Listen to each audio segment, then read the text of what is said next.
Salut les gars, j'espère que vous allez bien. Bienvenue dans un nouvel épisode d'Écho du Cœur.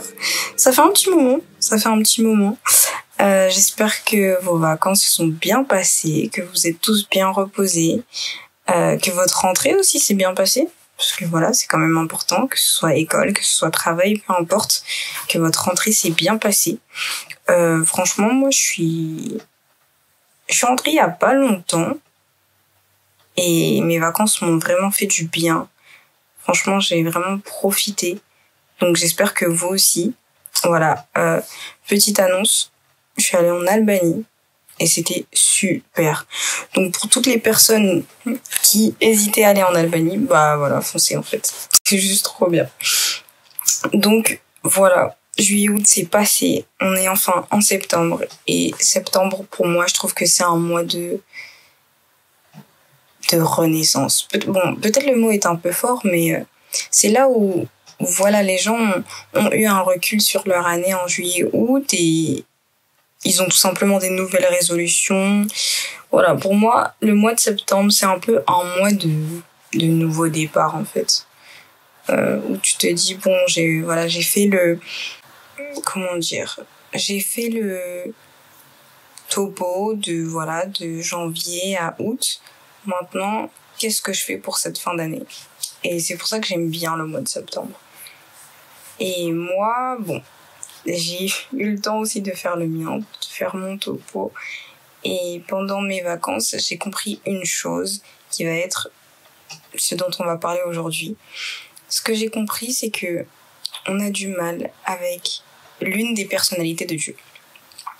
On sait que Dieu est tout-puissant, on sait que Dieu est amour, on sait que Dieu est un ami, que Dieu est un père, et toutes ces choses, et on est content, parce qu'on a cette vision-là du Dieu aimant, du Dieu compatissant, mais on s'attend à ce que Dieu nous protège, et il le fait bien sûr, et comme j'ai dit, qu'il soit compatissant, qu'il soit consolateur, vraiment l'image du père bienveillant, du père qui est là pour te protéger.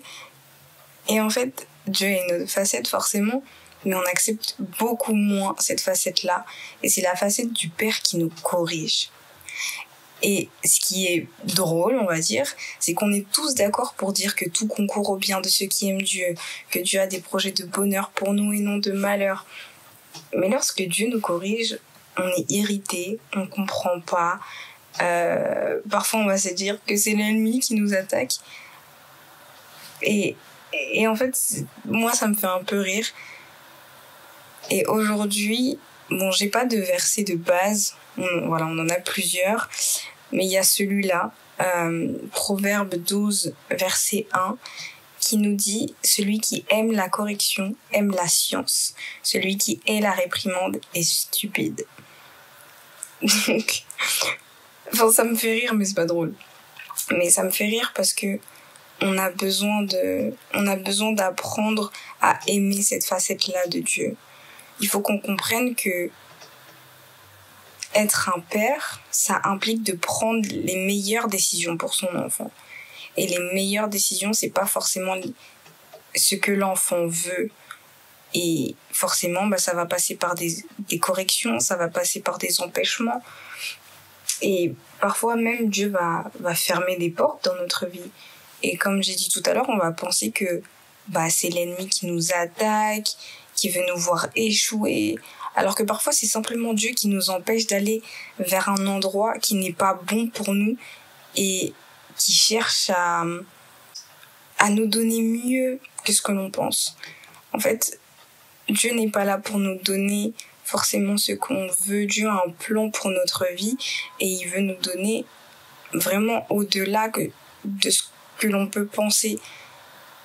Mais on a du mal souvent avec cette partie-là. Et ce que j'aimerais vous faire comprendre aujourd'hui, c'est que Dieu n'est pas dans notre vie pour nous caresser dans le sens du poil, en fait. Une chose est sûre, c'est que Dieu veut notre bonheur.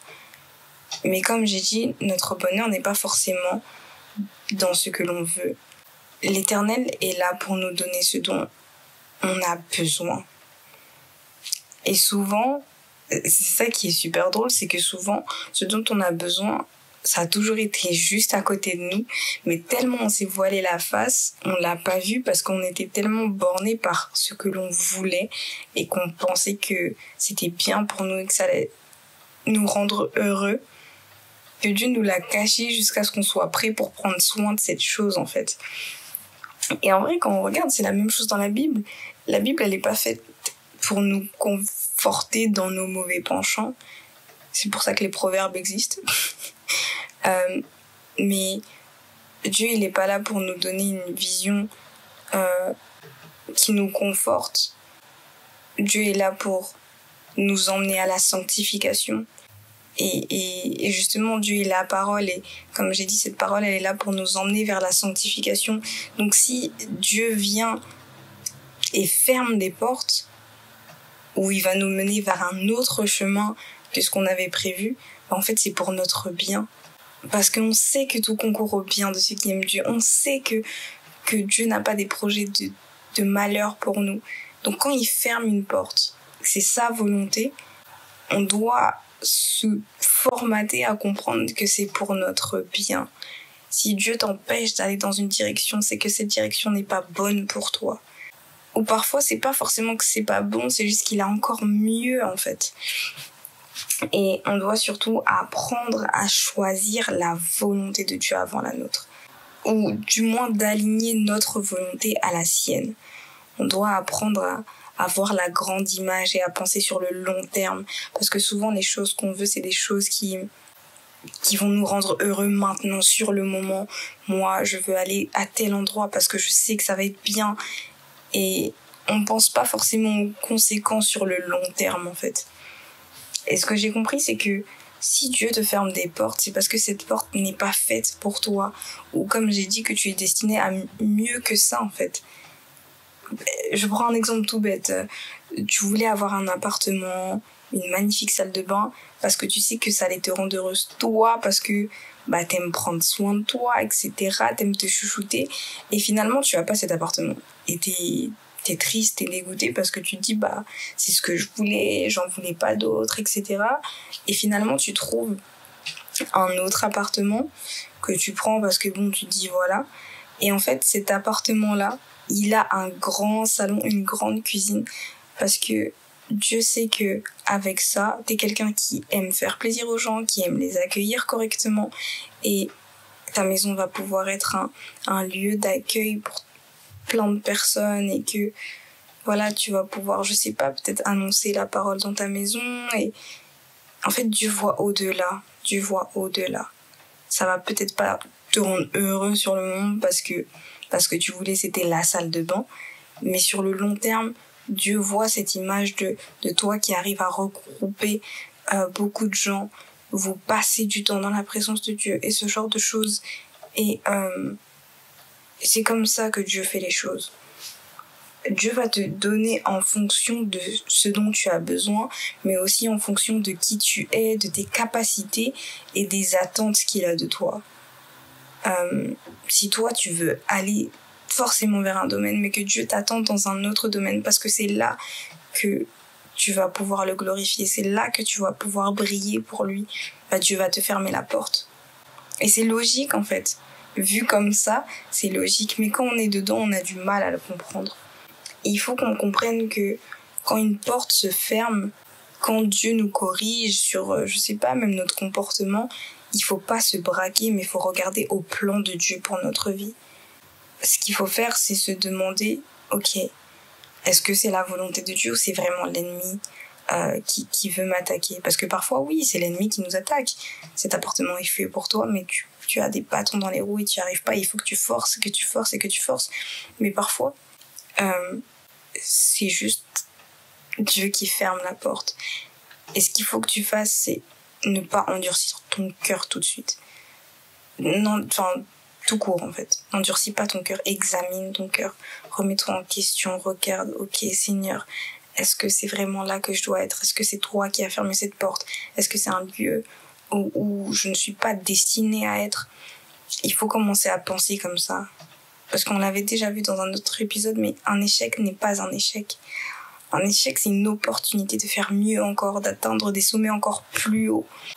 Et c'est tout ça, en fait, que j'ai vu pendant mes vacances, c'est que au fur et à mesure que je grandis, j'apprends à aimer la correction, notamment la correction de Dieu. Parce que je sais que son souhait, c'est de m'amener vers la sanctification, de m'amener encore plus haut, de faire des choses encore plus grandes. Après, c'est ça, il faut être honnête. On est des humains. Donc ça va toucher notre ego, ça va nous mettre un coup au moral et parfois même, on va perdre confiance en soi. Et c'est ok. Mais il faut qu'on apprenne à voir cette direction plus large et se dire, si cette porte s'est fermée, c'est que Dieu veut encore plus grand pour moi. Il faut se souvenir que le souhait de notre Père, c'est que nous soyons prospères à tous les égards. Donc il faut qu'on apprécie la correction, il faut qu'on devienne sage, il faut qu'on se remette en question, il faut qu'on commence à réfléchir et pas aller tout de suite à des conclusions hâtives. Parce que vous savez, tous les épisodes, en soi, ça parle de choses qui se passent dans ma vie. Et actuellement, je sais que Dieu m'a fermé certaines portes. Je comprends pas forcément pourquoi encore aujourd'hui. Et ça a été un peu compliqué ces derniers mois de comprendre. Et j'étais tellement dans le « mais Seigneur, pourquoi ? Je comprends pas, j'ai fait ci, j'ai fait ça, etc., etc. » Et j'ai commencé petit à petit à endurcir mon cœur parce que je me disais « mais j'ai tout fait pour ». Et tu m'as toujours laissé la porte ouverte. Plus je continuais, plus cette porte était ouverte. Pourquoi elle se ferme maintenant ? Et j'ai du mal à comprendre encore. Mais en fait, ce que je sais, c'est que l'Éternel est bon et qu'il a un plan pour ma vie. Et ça, c'est la certitude, en fait, sur laquelle je me base, parce que c'est la vérité. Maintenant, ce que j'ai compris, c'est que je vais pas chercher la raison du pourquoi Dieu a fermé cette porte. Je vais pas chercher la main de Dieu, mais je vais commencer à chercher sa face.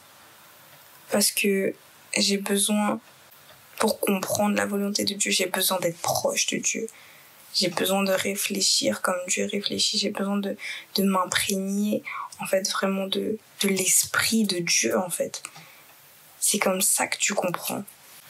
Et cet épisode, c'est simplement une prise de conscience. Voilà, une petite prise de conscience, un petit encouragement aussi, mais surtout une prise de conscience sur cette tendance à n'accepter qu'une seule facette de Dieu. Et quand Dieu nous bénit, on est content. Quand Dieu nous donne ce qu'on veut, on est content. Voilà, on est heureux et on lève les mains et on loue Dieu. Mais quand Dieu nous ferme des portes, Dieu nous corrige sur notre comportement, ne fais pas ci, ne dis pas ça, etc. Là, on a tendance à, se braquer et ne pas accepter cette facette-là de Dieu, alors que quand on regarde, en fait, Dieu, il accepte toutes nos facettes. Et il nous a jamais abandonnés, il nous a jamais tourné le dos, il s'est jamais braqué envers nous. Il nous a toujours aimés de cet amour inconditionnel. Et on doit apprendre à faire de même, parce que finalement, notre but, c'est la sanctification. Donc, on doit apprendre à faire de même. Et vraiment, le verset qui m'a permis de comprendre qu'il fallait que j'arrête de chercher la raison, le truc, etc. et que je me rapproche de Dieu, en fait, tout simplement pour comprendre, c'est que, d'abord, je manque de sagesse. J'en ai conscience, je manque de sagesse. J'agis un peu comme une fille pourri gâtée. Mais non, mon papa, il m'a pas donné ça, je comprends pas. Et je me suis dit, ok, Stécie, tu manques de sagesse, c'est ça qui te manque. Et c'est ce verset-là qui m'a permis de comprendre que j'avais besoin de rechercher la face de Dieu et j'avais besoin de craindre Dieu, de comprendre en fait qui il est encore plus. Et ce verset, c'est Proverbe 9, verset 10, la première partie qui nous dit « Le commencement de la sagesse, c'est la crainte de l'Éternel ». En fait, tout commence par là. Tu veux être plus sage, crains l'Éternel. Crains l'Éternel. Et il faut vraiment qu'on apprenne à avoir ce truc de « Ok, voilà, mon père m'a dit non. Mais parce que je le connais, parce que je le comprends, parce que je suis proche de lui, je sais pourquoi il m'a dit non. Et je me braque pas, j'endurcis pas mon cœur. Et je sais que mon père voudra mieux pour moi et qu'il me donnera mieux. J'étais jeune, à 15 ans, je voulais avoir une moto. Mon père m'a toujours dit non. Et en fait, j'étais très fâchée contre lui. Et finalement, à mes 18 ans, il m'a payé mon code, payé mon permis, acheté une nouvelle voiture. Il avait mieux pour moi, parce qu'il savait qu'avec la moto, ça allait être dangereux, que j'étais jeune, que j'étais encore... avec le scooter plutôt, que j'étais jeune, que j'étais encore... encore immature. Et le temps est passé et j'ai eu mieux, en fait. Et c'est comme ça qu'il faut qu'on réfléchisse. Et voilà ce que je voulais vous dire, en fait, aujourd'hui dans cet épisode.